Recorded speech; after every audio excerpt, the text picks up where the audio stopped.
I served in the 80s as the NAACP local president, which is the largest and oldest civil rights organization in the world.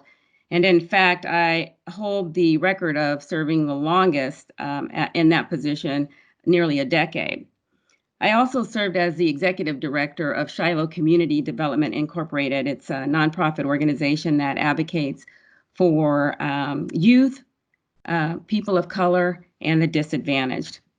And I'm not exactly sure how much time I have, if I need to get to the nuts and bolts or however you want to go about it. We've got an hour, so. Okay. So I've volunteered in many organizations, including serving 2 years as the president of Business and Professional Women. It's a North to the Future. It's a women's organization that advocates for families, women, and children. And over the years, they've given out approximately $250,000 in scholarships to local high school seniors from disadvantaged populations, youth who traditionally would not have received a scholarship. So back to the Black Caucus. It's simple yet exhausting to advance the lives of Black people in the areas of justice, economics, education, and health. And in order to do that, you have to really deal with systemic racism, something that runs deep but must be eradicated. This is something I am very passionate about as a Black woman. And let me just back up and say, I really hope you don't mind me sharing some deep down raw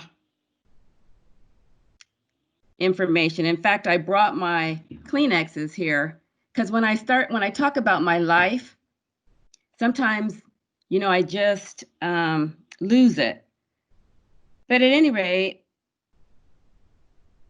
I want to really get deep down and personal and share some information with you today, just like the knee and the neck that killed George Floyd. For Blacks, yes, including myself, Celeste Hodge-Growden, the knee in the neck has been in existence for a mighty long time and has killed and harmed many others before the death of George Floyd. That I would even identify as a Black person is really strange for me because I used to always reference myself as an African American, anything but Black. Why? Because up until the death of George Floyd, to me, Black was bad and ugly. It was something that I learned growing up. It was something I learned in school, from what I've seen, from what I've heard throughout the community. Recently, it was discovered the U.S. had set up covert prisons and interrogation sites for terror suspects in remote areas around the world. These detention centers were dubbed Black sites. Why Black? Mainstream white America has a long history of giving Blackness evil, unhealthy, hostile, and morbid representations. And I know this conversation might, even be harsh or rough on some, but I'm just speaking my truth. And any child with basic reading skills can easily find in any American dictionary calculated and multiple uses of the term Black in ways that are peculiar and unfriendly. Consider Black market, blacklist, black eye, blackout, black box, black mood, black magic, black death, Black sheep, Black face, Black hand, Black head, Black hole, Black shirt, Black male, Black leg, Black ball, Black mark. The list goes on and on. These negative ways of symbolizing Blackness are in daily use in human circles of all kinds, including by Black-skinned persons. You know, until the death of George Floyd, again, never Black. It had to have been African American, but today, after George Floyd died, I found my voice, and I am a Black proud woman. These symbols that I shared are used internally without one seemingly thinking about skin color. Each time a white, Hispanic, Asian, or any other non-Black person uses these symbols, they consciously or unconsciously are referring to the color Black in a way that is inferior. This is very concerning, especially when the symbol white has been historically free of negative representations. And while I'm here, let me pause because I just, when you read my intro, I've got to get to our website and clean it up because the word minority means less than. Minority, the root word less than. And Black people are not less than, so we need to start using the word people of color refer to us, but don't, let's try to get rid of that thinking of minorities, including myself. I know without a doubt the color of my skin shaped my life. And believe it or not, racism lives right here in Alaska, home of the great outdoors and land of the midnight sun. I know because I live it, and so do many other Black people. You see, right after graduating from high school, I went to work for the municipality of Anchorage, a large employer. Unfortunately, I would work nearly 20 years in an entry-level position because of the color of my skin. So even though I trained individuals that didn't look like me, they soon became my boss. I was told the reason I couldn't get a promotion is because I didn't have a degree. Well, of course, many of the ones I trained didn't either. However, I did go to school. I received my associates, still couldn't get promoted. I went back to school and got my social work degree, a bachelor's degree, and I continued to apply for positions, but nothing. I started to file complaints of discrimination after hearing my division head, Don Simmons, and his counterpart, Dick Rayner, talk about my Black face and would tell me I would never get promoted because I wasn't capable of doing anything more than answering the phones. You know, it wasn't until recently I began identifying the names of those who discriminated against me. I just felt like I needed to keep it in and not share it. But it was my husband, who is white, who said, Celeste, you need to go ahead and share those names. And since then, I have been. I recall when I was attending college while working full time, I witnessed other employees during their downtime utilizing the computer to complete their homework.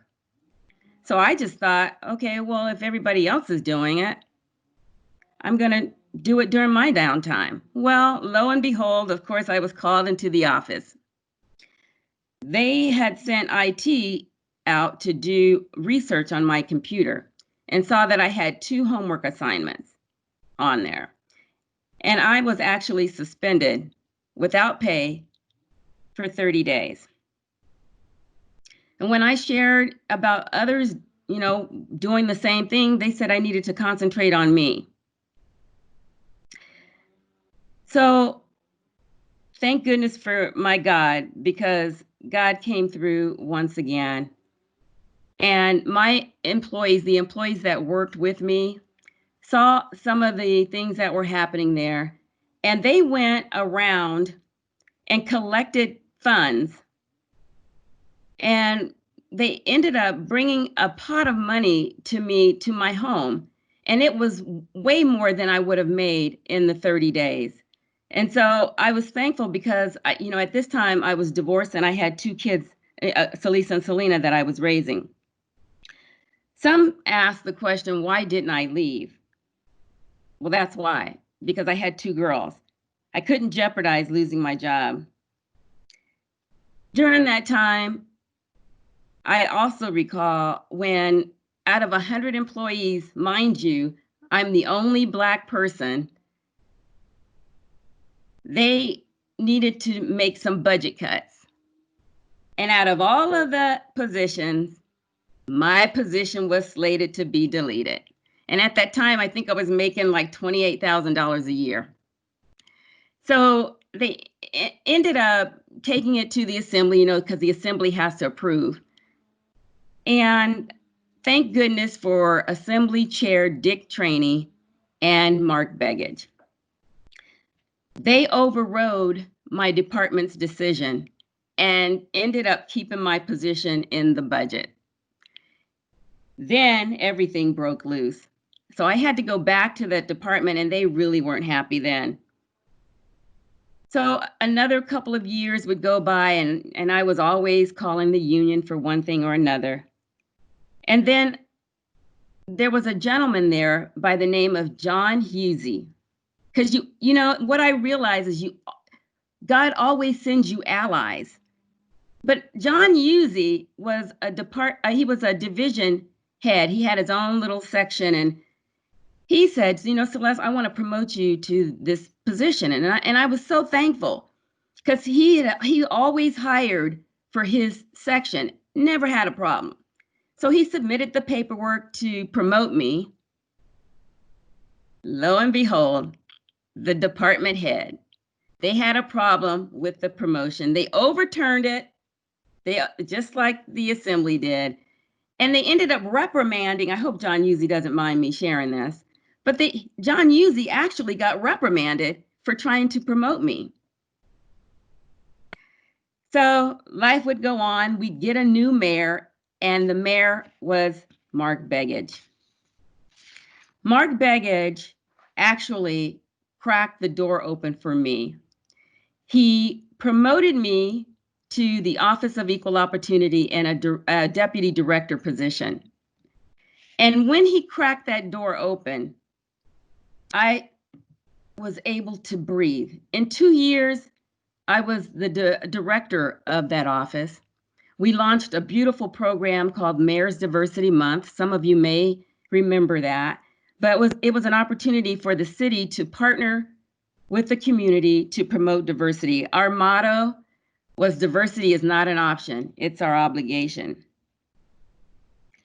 To be honest, I frankly don't know how in the world many Black people and brown handle it.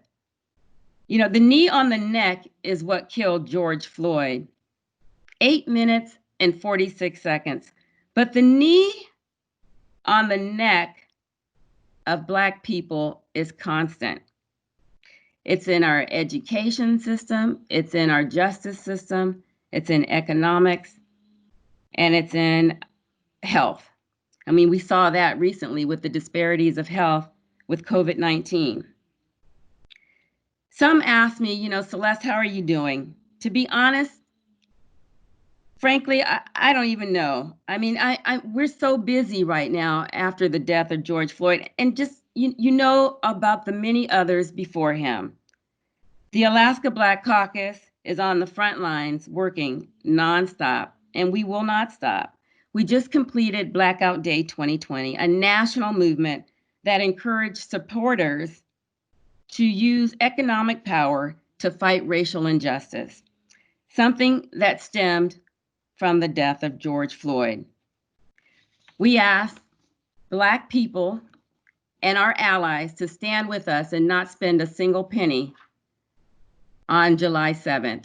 And we are really pleased with how that turned out. So we thank everybody that supported us in trying to stem racial injustice.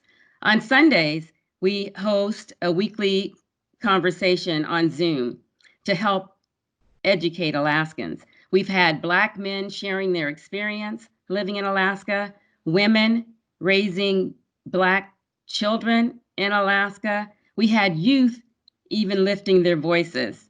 This Sunday, Allies for Change formed within the Alaska Black Caucus, and they're going to be the speakers on Zoom this Sunday. And so we invite you to participate if you're interested in learning more about being an ally. Lastly, I really hope we can seize this moment to propel ourselves into meaningful action, not just talk or holding a sign. We've been talking for so long in this country about racism and the broken tapestry upon which our country was built. And I think hopefully we are waking up to realize that companies are both byproducts of and mechanisms for perpetuating that systemic inequity that we're seeing at the surface with these protests and with the injustice within policing systems. The work is so urgent right now. I just have to ask, has anybody written their memo yet? The memo that states how your company feels about what happened and what you intend to do to make change. Not just, a flimsy note, but something that really gets to the heart and really talks about action and action actually being taken to make change. So it's not enough to speak out. It's important to educate yourself. It's important to donate to Black organizations and to be the change we need you to be to help eradicate racism. Thank you. Thanks, Celeste. It's a very powerful conversation. I'll open it up for questions, and I'll just start with one right now. In your opinion, what is something that each individual can do, like right now, today, tomorrow, day after, to support this movement, as opposed to just writing something on Twitter or something? What I would recommend, first of all, to really, if you have employees, that are Black, and I'm not trying to single out, but be an ally for them. If they need to take leave or something, this is, while people are hurting, people of color, Black people are, see, I knew it. This is really something that is painful. And so I would say, if you get an opportunity to join the Allies group, to please do so, because they're working, trying to not just provide education, but they are working to make change, and they meet weekly. And I know, there's some situations right now going on with the school district and their advocates. They're out there speaking up. Again, if you have the funds, if you're over a corporation or a foundation, a company, donate to those organizations that are on the front lines, trying to do what they can do with their little resources to eradicate racism. So there's lots to do. Please visit our website, the AlaskaBlackCaucus.com. You'll find more information out there. Thank you for the question. Yeah, and we would love it if you sent us the information on, you said, the weekly Sunday education on Zoom. I know Right. that people would probably be interested in chiming in on that or attending or listening. So again, I can send you the information. I'm not familiar with this team. I know if we were on Zoom, I could send something through the chat. There is a chat, but I don't know how it looks like on your screen. It's usually on the top left, but if you email it to me, I can also get it out to everyone, of course. Okay. I went on mute and I'm still talking. What challenges is your organization tackling next? Like you said, you just completed the blackout on July 7th. What's the next one? So right now we're trying to work with the school district, and there's a couple of things on the horizon. The school resource officers in the schools, the opening up the schools, because we're fearful of opening up the schools too early because there's a disproportionate number of Blacks that are high risk to COVID-19. So if little David goes to school and comes home and um, the mom or the dad connects with him and develops COVID-19, the risk is greater that they'll suffer higher consequences from it. And so we're not ready for school to engage yet. We feel that there needs to be more time. So that's just one of the things we're working on with the school district. We're also trying to get the school district to name a school after Betty Davis.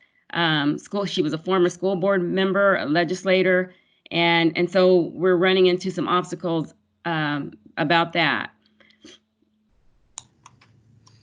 Got it. Is anyone else have a question or a comment they'd like to chime in now? Otherwise, Hey, Celeste, it's Heather Kavanaugh. I just wanted to thank you so much for being here. I love that you share your story, and it's so powerful.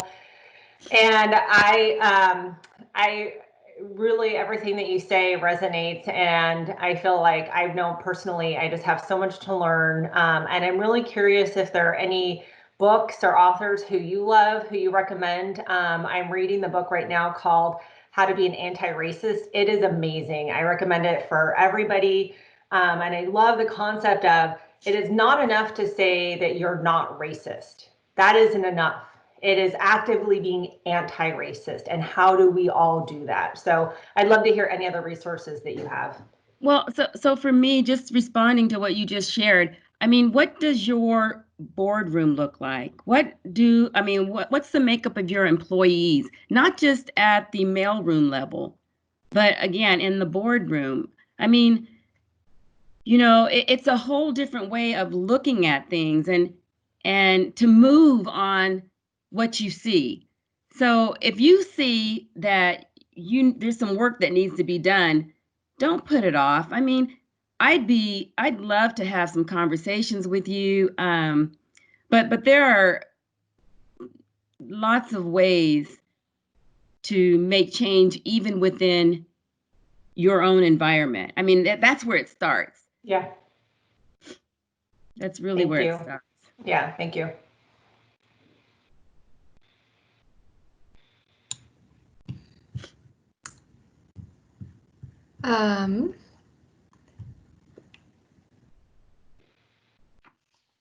So what, I'm just sorting through, I have a bunch of questions here and now I'm confused. So first, I was curious. So first we had the pandemic, and so I was wondering, so you just reformed last year, and what were you working on then compared to what were you working on once the pandemic started versus post George Floyd? And how has all those events shifted? Oh my gosh. I mean, it's been like nonstop. So, immediately with COVID, we went to Zoom. And so we've had a series of conversations. Like I said, every Sunday at 7, there's something. So, when we received the stimulus monies to help businesses, we were concerned because a large chunk of the funding went to businesses that weren't Black owned or people of color organizations. And so there was concern that our communities were being left out. So we held a series of conversations surrounding that. We had SBA on. We invited small businesses to come and listen and answer questions. And we're just glad that a few of those businesses were successful at receiving funds. But a lot of times I just think it's a lack of awareness, just, not intentional, just not thinking about it. Like making sure people are at the table, that all groups are represented, is so huge. I just think about, again, when I was working for the city, it was just a common occurrence. It just wasn't an issue. And if I ever tried to bring it up, then I was the one that was reprimanded. They didn't want to see it. They couldn't see it then. But I believe right now, stemming from the death of George Floyd, people really want, maybe I'm being too optimistic, but I really believe that people want to do the right thing. They just don't know. There's this lack of awareness again. And so that's why I think it's important that the connection be made to Black organizations like the Alaska Black Caucus. We want to partner. And, we realize that we cannot do this without you. We can't do it. So how did you come to be president and CEO of the Alaska Black Caucus? As I shared previously, I was the president of the NAACP. And, and I still serve on the executive committee of the NAACP. But for me, there needed to be more there, because they're linked into a national organization. They can't be a 501c3. But see, locally, the Black Caucus, we are a 501c3, and we are immediate. We don't have to check with national to make sure if there's a need or if there's something happening in our community, then we're there. So, I became president at our meeting that we held when we formed, and I was voted in, and we have been up and running. I mean, nonstop. And that's okay with me as long as I see change happening. If I can be if I can help anyone, if I continue to have these conversations, I think conversations are so important. I think it's, because that provides an educational piece that is missing. So. Yeah. So can you comment on how are your daughters feeling, or with school and everything and the environment? So my daughters, I mean, and let me just back up for a second, because see, sometimes people think, and I don't know, I don't know how frank everybody's going to be during this conversation, if they're going to be as real as I am. But I come to the table bearing it all. Like I said, I want to be a resource. So as far as my daughters are angry. And a lot of times I remember people sharing that about me. She's an angry person. She's angry. But I think if you take a look at my life, and it's not easy to not show joy. And I mean, it's 20 years in entry level position, 20 years. How can you, not be a little bitter? So I'll own that. I think I was, angry. But so my daughters right now, they're just, Mom, how in the world? I don't blame them for rioting. I mean, they not just out there with the signs. They feel like, we've got to get the attention because we're not getting it. And so the younger generation, my daughter, she's 28, my oldest is 30. And they're just like, and they haven't even been here as long as I've been here. So I mean, they're tired already. So they unfortunately don't see things changing. They think that, because of what's happened previously and how, there's been all these other deaths before, but then things go back to being the same routine. They're not as optimistic as I am. I think that if people are in leadership positions, that's what we need. We need, because again, this is systemic racism. It's everywhere. It's inbred throughout. And, some people aren't comfortable even talking about it. they're in denial still that I heard, when we did the Blackout Day 2020, I have to admit, I did get a couple of emails that, from people that were pretty hostile. And then I started thinking, is somebody going to try to kill me because I'm trying to do the right thing? But I'm just going to continue to stand up for what's right. Mm-hmm. I have to. Yeah. What are you receiving as far as like hostile feedback? Are you receiving a lot of that or a little of that, or No, just just a few, just a few emails. People aren't they're trying. See, first of all, before we can get to equality, we have to get to equity, and that was one of the things we did for the Blackout Day 2020, trying to help some of the Black-owned businesses. And we've got a long ways to go before we're equal, before we're on the same playing field. Because of all the past injustices. So yeah, no, there are some people that don't want to see that, and that's unfortunate. Mm-hmm. Do you know about how many or percentage-wise Black-owned businesses there are in Anchorage?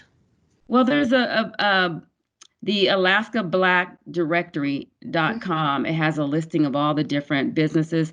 I think there's probably about maybe 75 Black-owned businesses in that directory. There might be a lot more because not everybody's in the directory. Yeah. And they range from, there are all kinds of different businesses there. So, and, I just say if you get an opportunity to support a Black-owned business, please do so. Mm-hmm. So how many members do you guys have? So currently, remember, because we just revamped, we just started back up last year. So I think there's roughly about 50 members right now. But we have so many people like it. We just got our website established, our Facebook page, and I'm just really impressed with the number of people that visit the site and like it and join to become a member. And here's, in case people don't know this, you do not have to be Black to be a member of the Alaska Black Caucus. In fact, our treasurer is white. So I just wanted to throw that out there as well. As long as you believe in eradicating racial injustice, please join us. Yes. I guess my next question to wonder is, when you look at Anchorage compared to other cities, how, I guess, friendly or not friendly do you feel like the community is as a whole? So when I travel back to the lower 48, I've seen it all. My parents live in North Carolina. My husband is white. And so when we travel, it's pretty challenging at times. You get the looks. You sometimes don't get the service. And here, Alaska is better, I think, but it's really hidden. It's not you could see racism here when you look at statistics, when you look at the employees working at a place. For me, it's so evident to me because, again, when I became the director for Mayor Mark Begich, I would go to all these different meetings and I'd be the only person of color in those meetings, no matter how many meetings I'd go to. And so, I realized that and I recognized that and I learned to work with that. But, when you look at the criminal justice system and you see the disproportionate numbers of people of color, Black and brown, even though we're a small percentage of the population within the criminal justice system, we're not. And then when you look at arrest to sentencing, that whole piece is just floored with systemic racism. And again, I already mentioned about our health disparities. But so somebody might not call you a bad name to show that, there's some discrimination here, but you can see it in the stats. Yeah. I'm going to pause here for anyone else to jump in with a question or comment. Give a moment. Hey, this is Deb Morse. I was interested to hear that you grew up in Anchorage. What high school did you go to? Bartlett High, Bartlett. That's awesome. My kids went to school here in Anchorage too, and I kind of took comfort in the diversity of the school system. I think Anchorage has the highest level of a diverse school system of any, but do you think that played a part? Do you think that helped, hindered? How do you feel about the diversity of our school system?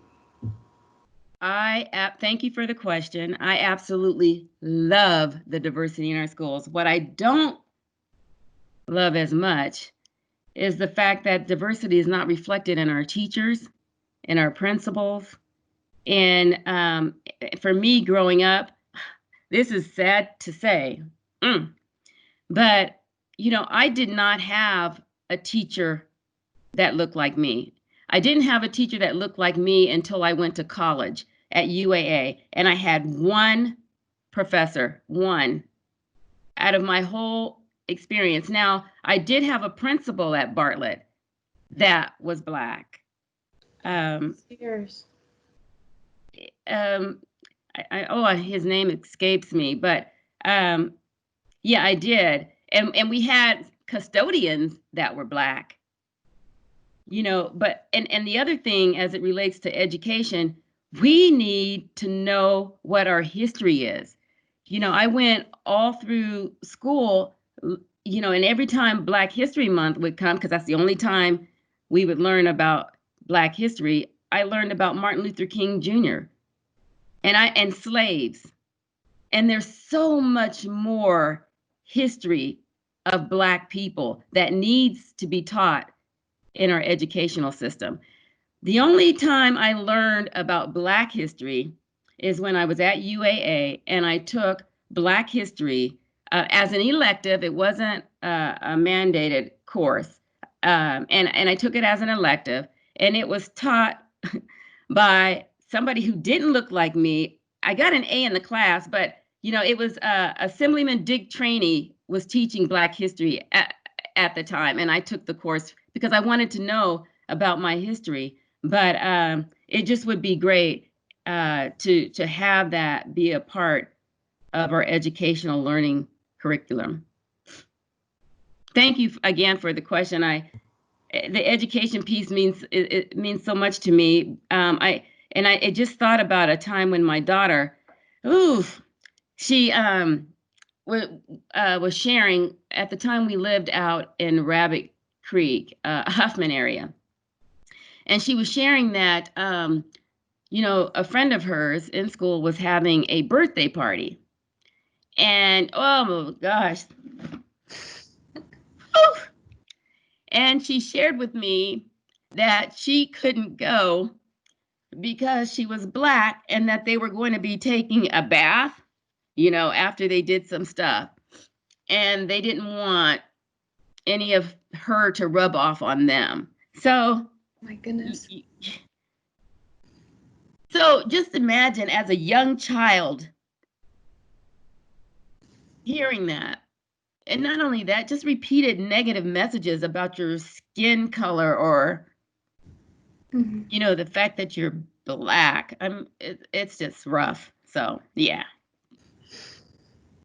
Thanks for speaking to that. And I appreciate your candor and telling those personal, very difficult stories, because I think it helps make it more real for all of us who didn't go through that, haven't lived it. And, we just I can't imagine what it would be like, but it helps me to understand it better to hear a candid story like that. So I appreciate that. This is Wanda Wilson. Can you hear me? Yep, we can hear you. You can't see me today, but you can hear me. Yes. I also agree. I really appreciate Celeste speaking today. Hello, Celeste. But Hi, Wanda. How are you doing? I'm hanging in there. concur with what she was saying about the schools and the school district. I have one son, and in order to get him involved where he had some diversity, he went to Government Hill Elementary in the Spanish immersion program. For middle school, we put him in Central, where he would definitely be able to interact with children from all ethnic backgrounds. His high school years were at South, because we live out in South Anchorage, and he was one of very few African American students in that high school. There were no Black teachers. My husband was the building plant operator there, and he was the only African American adult that they saw at South High School the entire 4 years he was there. So, in town, we have, well, in the United States, we have an organization called Jack and Jill of America, and it is an organization where the mothers are the members, and what we focus on is the our young African American children, and it's not exclusive, because it's for mothers with children, and it's predominantly African American organization. But within that organization, we teach our children about diversity, leadership, how to do community service, and the importance of education. And within that organization, they learn Black history, because, as Celeste said, there is no Black history taught in our school district. And so, if you don't teach it to them at home or in the church, then this organization is one where they learn about Black history, and that's one of the places that my son was able to know his Black history. But it definitely was not within the Anchorage School District. So I appreciate, you talking today, Celeste, and bringing this to the forefront. And I just thought I would chime in a little bit. And thank you. Thank you, And Wanda. I also want to say I appreciated this forum. I'm part of the Women of AT&T chapter. I'm the treasurer, and I appreciate us being invited to join this forum. I attended the one last month with Teresa, who's one of my sorority sisters, and that was very well done. And so I appreciate us being included. Thank you. Thanks for joining. Very glad to have you as well. Do you know Teresa Lyons, Celeste? I do. Was that her just now?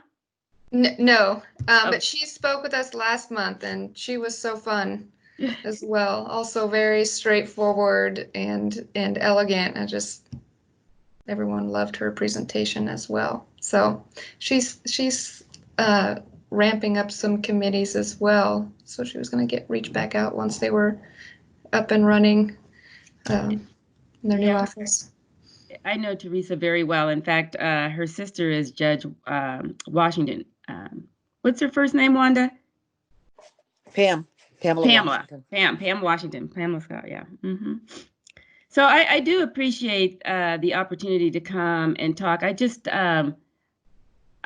really feel that Black people have not been granted the opportunities that they so deserve. And, if there's an opportunity to reach out and, and really engage, bring them into the fold and into your companies. And, it's really good to learn. I just thinking about, there was a situation with a KTUU, and you might have somebody on here, but again, they were using the term minorities. And so, I heard it and I said, oh, let me send them a text message. And they appreciated the text message. And then, the next time they covered the story, they used people of color or Black. So sometimes it's just about, connecting with other people so that you don't have, you have just more variety. You have diversity in thinking, which is a good thing. It really is. You don't want to all be the same. I don't think. I mean, so Right. and your customers too, they'd appreciate it. So I'd like to know, if I could ask a question. Yes. If you have any corporations out there, business leaders, how many of you have actually written a response, a memo or whatnot surrounding the George Floyd incident to your employees, to your customers? Is there somebody that can answer that? Or I'm going to turn that to Heather Kavanaugh. It's a great question, Celeste. Thanks for asking it. And we did address the George Floyd incident with employees, and we, as part of that, one thing we felt that was important is to address it, and to also financially start to support organizations that are directly addressing racism.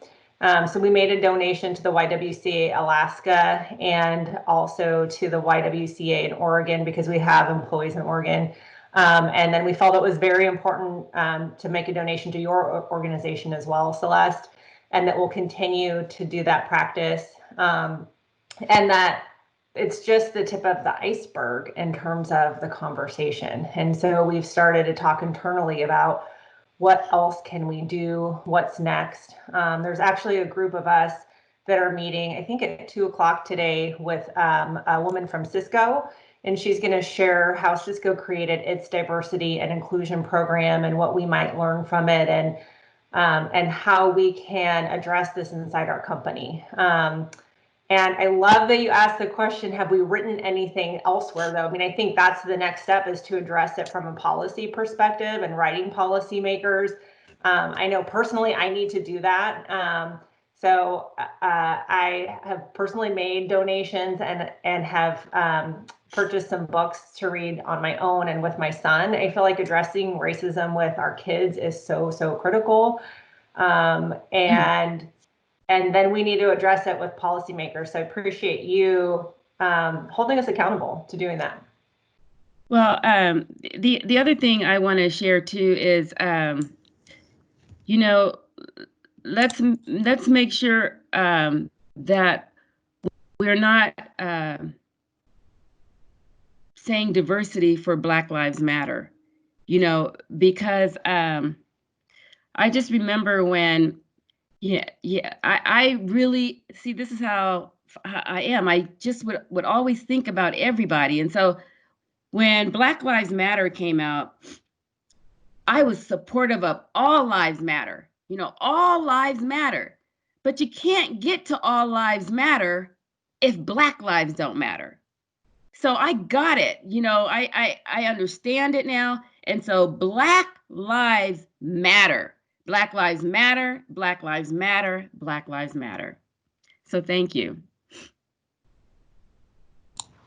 Hi, Celeste. My name's Bianca. I want to thank you, and like everyone else here, really appreciate how candid you are. I'm also a crier. I can even get the tears flowing with a good commercial. So my family thinks that's pretty funny. Anyway, so I think this whole thing, it is a Black issue. It's a human issue. Exactly. And I really wanted, before we run out of time, to touch on you used the phrase hostile feedback before, and that is something I've personally run into, with Black Lives Matter, in talking to people about it. And I think that there's a real kind of fear might be too strong of a word, but I think that knowing what is the appropriate thing to say, even talking with, some of my Black friends, like, is it okay that I say this to you, like kind of opening it up, and even with people I maybe don't know as well. I'm personally a non-Black POC, but still, I do think that these conversations are important to have. And so I wanted some feedback from you on how to sort of see, receiving hostile feedback and using that as an opportunity to approach that feedback in a assertive and gentle way that might sway the other person's thinking. So right now, and I can't speak for every Black person, but right now our emotions are raw. I mean, we're still feeling the effects, just like probably a lot of other people, but we feel it even more so because it just continues to happen to us as a people.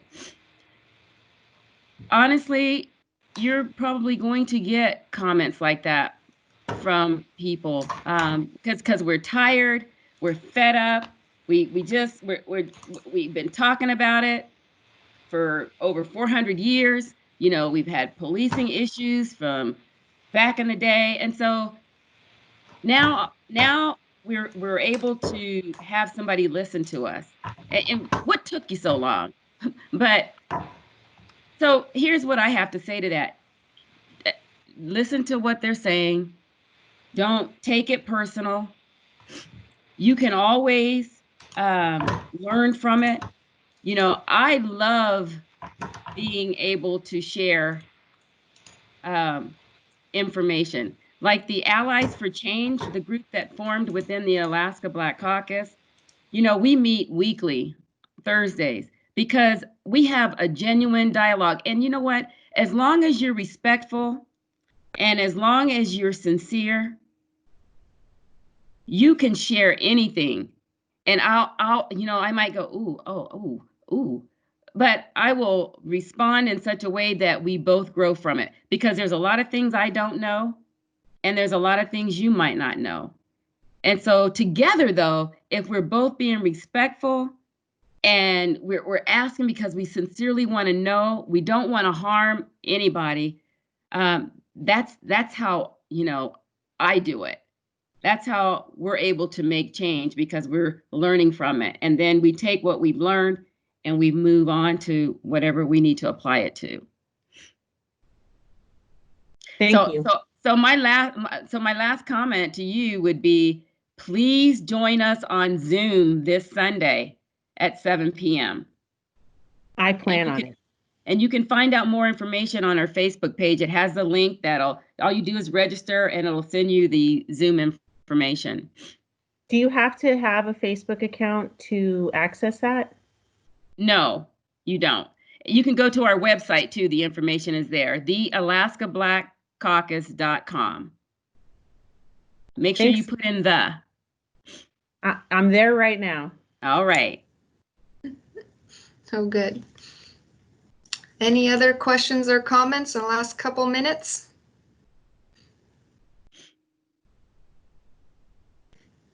So, well, I thank you so much, Celeste.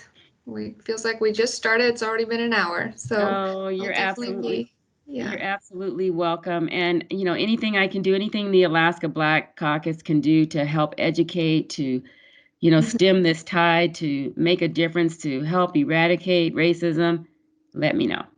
Oh, definitely. I'll reach out with you afterwards. So, all right, and I will let you get back to it. So thank you so much for joining us, and talk soon. Okay, sounds good. Bye-bye, everybody. Goodbye. Thank you. Bye, everyone. Thank you.